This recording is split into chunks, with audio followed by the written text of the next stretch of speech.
are so few elements in this creation. On the bulk, this place here is made up of primarily carbon, hydrogen, nitrogen, oxygen, phosphorus, and sulfur. This is the stuff that our bodies are made out of. And on the psychic plane, the mystic plane of our lives, our minds and everything else are made up of the astral form, the energetic form of these same elements. And so, in addition to the meat and potato ingredients of this creation, there are a few special herb and spice elements that are thrown in to make everything possible. But that's it. But when we observe the trees and the flowers, the waters and mountains, the diversity of animal species, and the complexity of reproduction, it's not easy to reconcile how the periodic table turned out to be so strikingly small. What appears to be diversity here in this creation is actually a whole bunch of sameness. So when we talk about this sameness in spiritual discussions, or oneness as it is popularly termed, when we get right down to it, it must be concluded that when a person says they feel oneness with this creation, what they are saying is that they feel one with carbon and nitrogen and hydrogen and oxygen, as well as multiple highly radioactive elements found in the Earth's crust. They are feeling one with those radioactive elements as well. Really? We certainly know that life in this dimension carbon copies itself. We see it in the form of sacred geometry and fractals and mathematics, star trails, cell division, reproduction, and reincarnation. These all verify this redundancy in very obvious ways to us. And sometimes when a person meditates and successfully, here's an important thing. Sometimes when a person meditates and successfully quiets the body and mind, they may sense less constraint within the narrow confines of their immediate basic consciousness. They may interpret this experience of quiet-mindedness as meaning that they are everything and that no individual identity exists. For many, the mere experience of this no-mind condition can be enough to convince them that omniscience and omnipresence were experienced, even though nothing of the sort happened. In reality, they just simply quieted their mind, which is the very first step of self-awareness. A feeling of oneness or nothingness is the first of many stages of self-awareness. And it is likely that is how much you know about your spiritual self. Basically nothing. You've been totally caught up in the life of the Kundalini life force, the universal life force, and her elemental ingredients. But if that is all you have, then that is where you begin.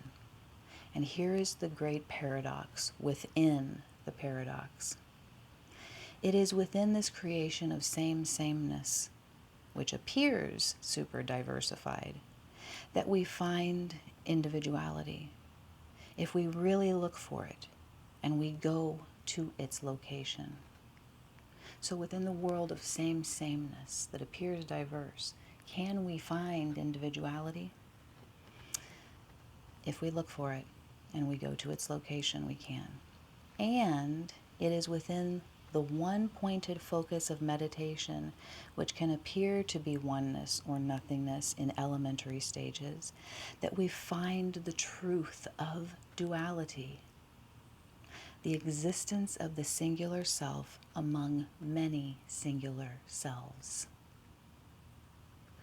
As one repeatedly returns to the location of the spiritual self, which is located right in the center of your head, right where your pineal gland is, inside that little pineal gland, the awareness that a self exists within this dimension as a singularity becomes profoundly obvious.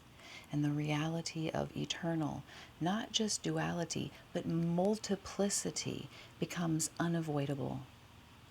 acceptable, and joyous. Note, for most people, going to the center of the head to locate the spiritual self turns up a big blankness. Try it. What do you find when you quiet your mind and you go into a meditative state?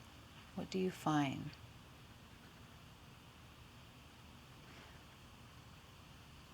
What do you find when you take that quietness to the center of the head and just let it rest there? What do you find there? When you investigate this supposed spiritual self in the head center, what does it feel like? A black hole? Do you sense the pineal gland? Nothing? A concentrated personality vibe? Anything? I've found that the spiritual self is unknown to most who actually believe themselves to be fully enlightened, including many, many of the biggest named gurus out of the East. Any guru almost that you can name, I've found, have no idea who they are as a spiritual self. If you did know about your spiritual self, you would not be assigning that self to oneness-ship with the periodic table of the elements. I do know that for sure. Everything is backwards and upside down in this domain. And to be a philosopher in this place takes an ability to not only go down the rabbit hole, but to navigate the tunnels and strange dimensions encountered in it, whilst keeping one's shit together and remembering the experience. So I ended that essay on that note, and I'd like to just say, in addition, on that note that I ended that on, it's important when we do meditate and we do try to experience these other dimensions of self, or even just trying to sort out the self from the Kundalini or from the elemental ingredients that I talked about. It's so important that we remember these experiences that we have in meditation. And how do we remember them? We write them down. So it's important to journal your experiences because they're meaningful. And some of them may be more profound than others, but still those others need to be recorded, because if they are not recorded, it's almost guaranteed that you'll forget them. That's just how our minds operate sometimes. So anyway, thanks for listening.